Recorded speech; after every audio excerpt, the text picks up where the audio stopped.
friends, today I'm gonna document my experience of rereading the Mortal Instruments series.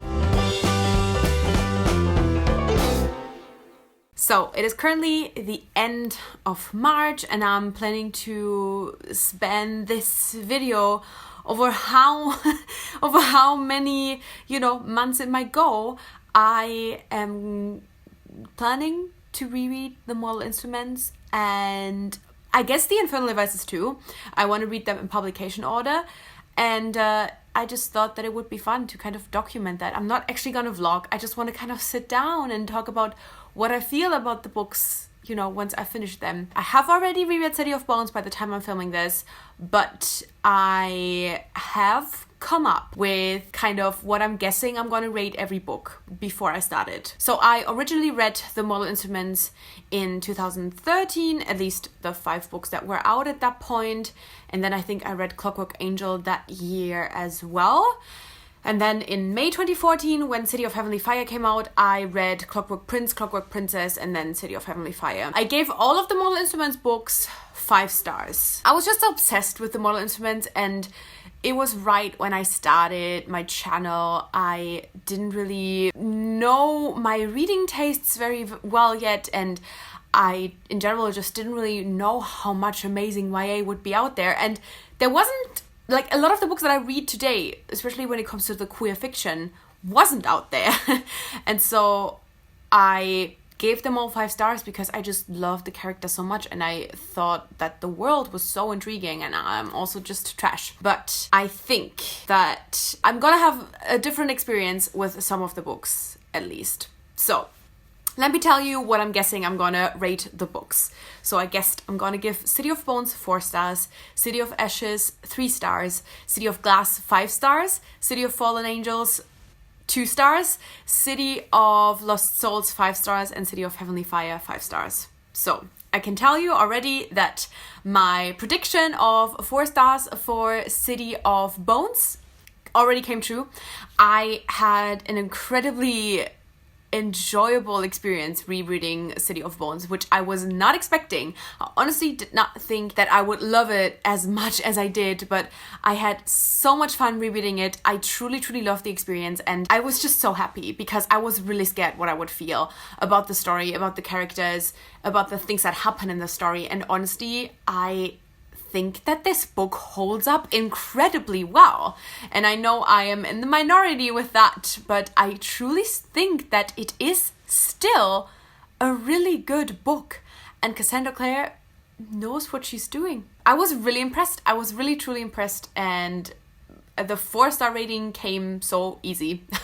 I definitely could have given it 5 stars, but that would have definitely been a lot due to nostalgia. So the 4 stars felt more accurate for how I would feel about it today without knowing all of the things that happen later on. Yeah, I just had such a good time rereading that book, and that obviously has me super pumped to continue with the rest of the series. Now, I am very confident in City of Lost Souls and City of Heavenly Fire getting 5 stars. I think that is actually, those are the 2 ratings that I feel the most confident about. I am super interested to see what I think of City of Fallen Angels, because obviously I'm guessing this is going to be the lowest rated book. And I also think City of Glass is going to be really interesting because I know that while rereading these, I will probably end up loving City of Heavenly Fire the most. But now I still say City of Glass is my favorite because that's what it was back then. So I always kind of held on to that, even though I know it's no longer true. I know, but I just always held on to that. And I'm so interested to see what I think of City of Glass. I reread City of Bones with Melanie, and I kind of told her what I'm guessing, what I'm going to rate all of these and such. And she also said, she was like, I don't think that City of Glass is still going to be 5 stars. And I'm just so interested to see what's going to happen. The thing is, I don't remember these books enough and specific enough to really know. I'm mostly going off what people have rated it that have recently reread it or recently read it, like Melanie. I'm just really kind of looking at what they are saying about it and what they rated the books, and from there I'm kind of mostly guessing my ratings. So with City of Glass, I'm I'm just hoping.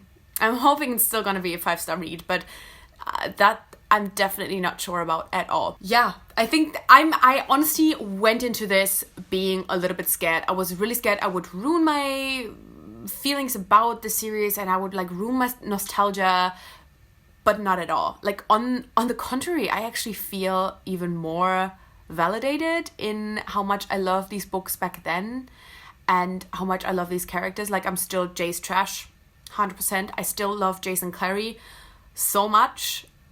I am honestly so happy with the experience so far. And I know I'm only one book in, but I really thought City of Bones would be like, a little rough, and it wasn't at all. I loved it.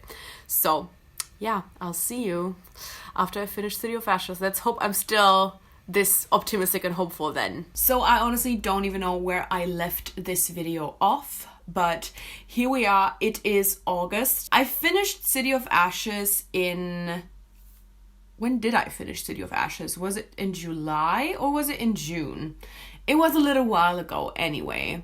And I just kept forgetting, like every time I would sit down and film, I kept forgetting to film a part for this video. So now I am finally here. I am finally sitting down to talk to you about both City of Ashes and City of Glass, because I have just finished City of Glass and now I finally remembered to actually sit down and talk to you about these books. So you will probably remember this because it's literally been just a couple of minutes for you, but for me it has been a little bit longer, so I'm just gonna repeat it. I guessed that I would give City of Ashes 3 stars, and I guessed that I would give City of Glass 5 stars, and I ended up giving City of Ashes 4 stars, and I ended up giving City of Glass 5 stars, which makes me so happy. And like with City of Glass, I was definitely scared that I wouldn't like it as much, but I'm more surprised that I ended up giving City of Ashes 4 stars and not 3 stars. That definitely really surprised me.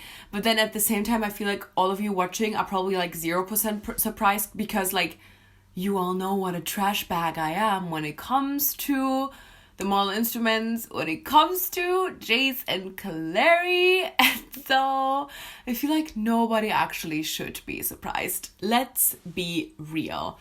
Now, again, with City of Ashes, it has been a couple of weeks, but I remember what an amazing reading experience City of Ashes was. Like, it made me so happy. Like, I cannot even tell you how amazing this reread has been so far. Like, I feel like just with every book, I fall more in love with these characters, and I fall more in love with this world, and also just I fall more in love with the way it has been including diversity since the beginning. Sometimes shitty, you know, not even gonna like deny that, like we're all aware, but like how it has been including diversity since the beginning, but then also how it evolved and how diversity is included in this whole universe now, and how Cassandra Clare just really seemed to learn from her mistakes and really seemed to learn from what fans kind of demanded as well. And so like these books, they do not only make me feel like nostalgic for back in the day when I read it, or just make me like reflect and stuff like that, but they also just make me so appreciative of how far we've come, considering when this was written.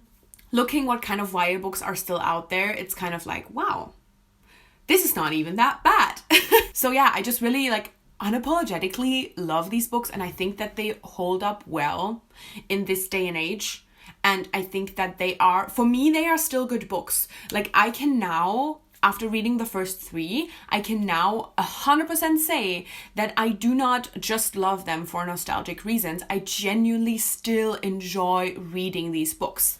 But also, I still can recognize how far we have come and where we are now, and how much better things are written, and just, you know, problematic, harmful, not so great other plot elements are left out of the story, although we all know Cassandra Clare still has a thing for incest, like.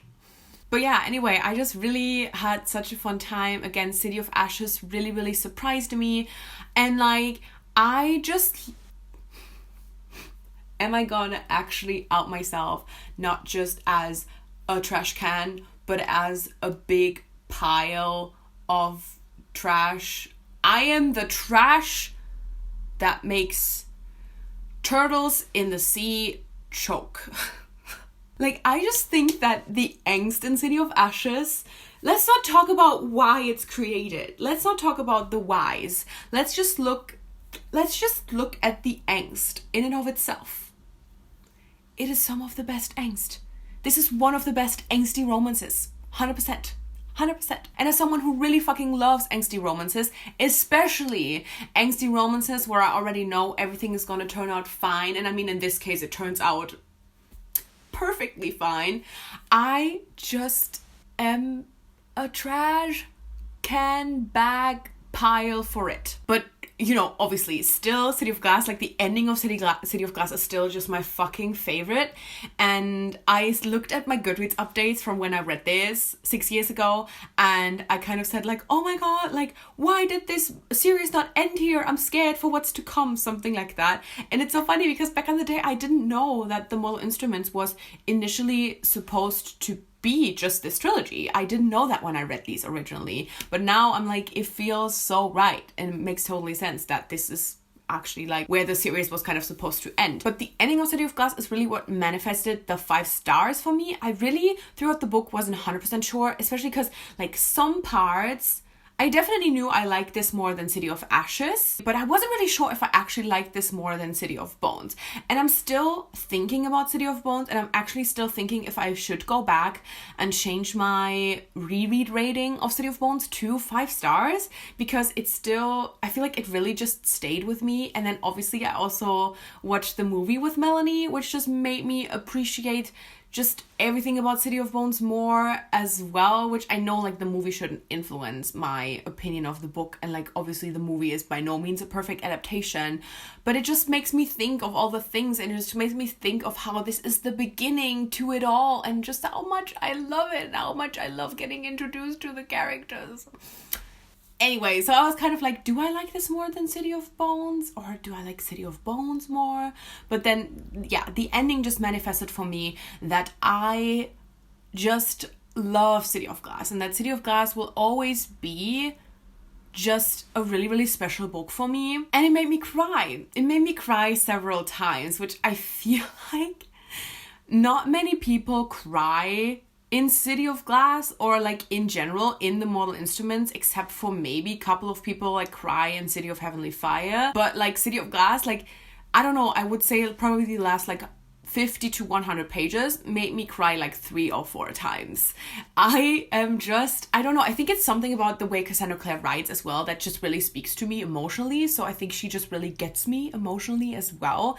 So I think it's not only about the characters and the relationships that I'm really into, but I also definitely think it is about the way that Cassandra Clare writes. I think she just writes in a way that, yeah, just really affects me. But that's when I really knew, like, this is a 5-star book and I still love this. That said, I do think, like, I think City of Glass is on my all-time favorites book list, but I don't think I feel that way any longer. I don't think that City of Glass is still an all-time favorite. I actually think, even though I gave it only 4 stars in comparison to City of Glass's 5 stars, I actually think in a way City of Bones is more like my favorite of all time, just because of the place it has in the Shadowhunter world. So that's fascinating. See, I'm just like, I'm so glad that I decided to make this video, to start this video back when I first read City of Bones, because I just really have so many things going through my head. And like reading City of Glass was such a crazy experience as well, because I completely forgot how many things get revealed in there. Just the fact that people are already joking about like Jace Herondale and stuff like that. And I'm like, I didn't even remember that. And I was like, how do I not remember that people are already like, you know, talking about Jace being Herondale? That is because when I first read City of Glass, the name Herondale didn't mean anything to me. What? I just oh, that just reminds me of all the little details. Magnus 100% talks to Tessa at the party after the war in City of Glass. It's like described this woman with like brown hair and stuff, and like she seems kind of familiar. Oh my god. Or even like when, oh, what's her name? Imogen, right? Jace's grandma. When she dies, and like as a reader, when you know about the Herondale birthmark, you know that that's what's happening in that scene. You know that she is seeing Jace's birthmark and she recognizes that he is a Herondale, and she's like, she wants to say something about that. I don't even remember the specific scene or like what she says, but she like, that was one of my favorite scenes, because as a rereader, it is so clear what is happening. It is so clear, but like as a first time reader, you can totally play this off. You might be a little bit confused, but it's also written in a way where like you're, you know, because you're kind of looking at it through Jace's perspective, you're kind of seeing it in a completely different light, so you don't even think twice about what she's saying. But rereading it, my mind got blown, and so many of these moments. And I remember when I read City of Heavenly Fire, one of the things that made me the happiest about that book is how it connected to the Infernal Devices. And so the fact that there's already so many connections to other things that happen later in the series, to other things that get revealed later in the series, that is so good. And like, if you do not recognize how good that is, then I don't know what to tell you. But it makes me appreciate Cassandra Clare so fucking much. Anyway, I think that is all that I have to say. I have decided to, split these videos into different parts.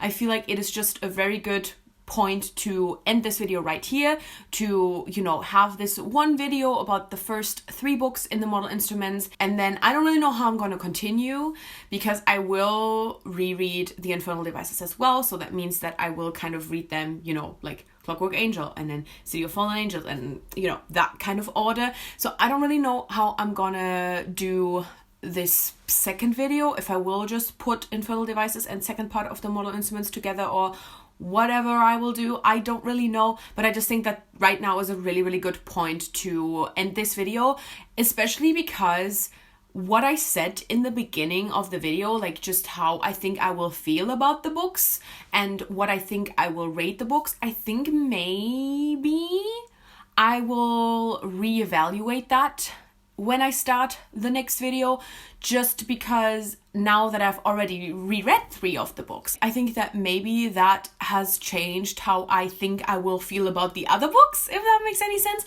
So I feel like it's just a good point to stop right here, and then I can just like reevaluate when I start a new video. Again, I'm not really sure how I should do it. Let me know if you want me to do like, just the 6 books together, Infernal Devices and Mortal Instruments, or do you want me to do a separate video on Infernal Devices and then second part of the Mortal Instruments, or maybe I should just do 3 and 3 in the chronological order, or maybe I could even do Clockwork Angel, Clockwork Prince, and City of Fallen Angels and City of Lost Souls, and then do one separate video for just Clockwork Princess and City of Heavenly Fire, because I feel like that, first of all, City of Heavenly Fire is obviously like a huge book, but I also feel like that's where it kind of like really connects the most, and I think that's where I would probably have the most to talk about. But if you have a certain way how you would want me to do the rest of the reread, definitely let me know. But so far, this has been an amazing experience. I am so very happy, and I'm really glad that I decided to make this video. Let me know any of your thoughts. I know, again, that I'm kind of rare with loving the Mortal Instruments as much as I do, and like 100% confirmed, Mortal Instruments still by far actually my favorite series in the whole Shadowhunter world. And I don't think it's gonna change. I still want to know how you feel about the Mortal Instruments, if you have reread them recently, how that kind of changed your opinion, how you feel about the connections and foreshadowing and stuff like that. And yeah, I make new videos every Wednesday and Sunday with occasional reviews on Friday. So click subscribe to never miss anything and hit the little bell so you get notified as well. And thank you so much for watching. I'll guess I'll see you soon. Bye!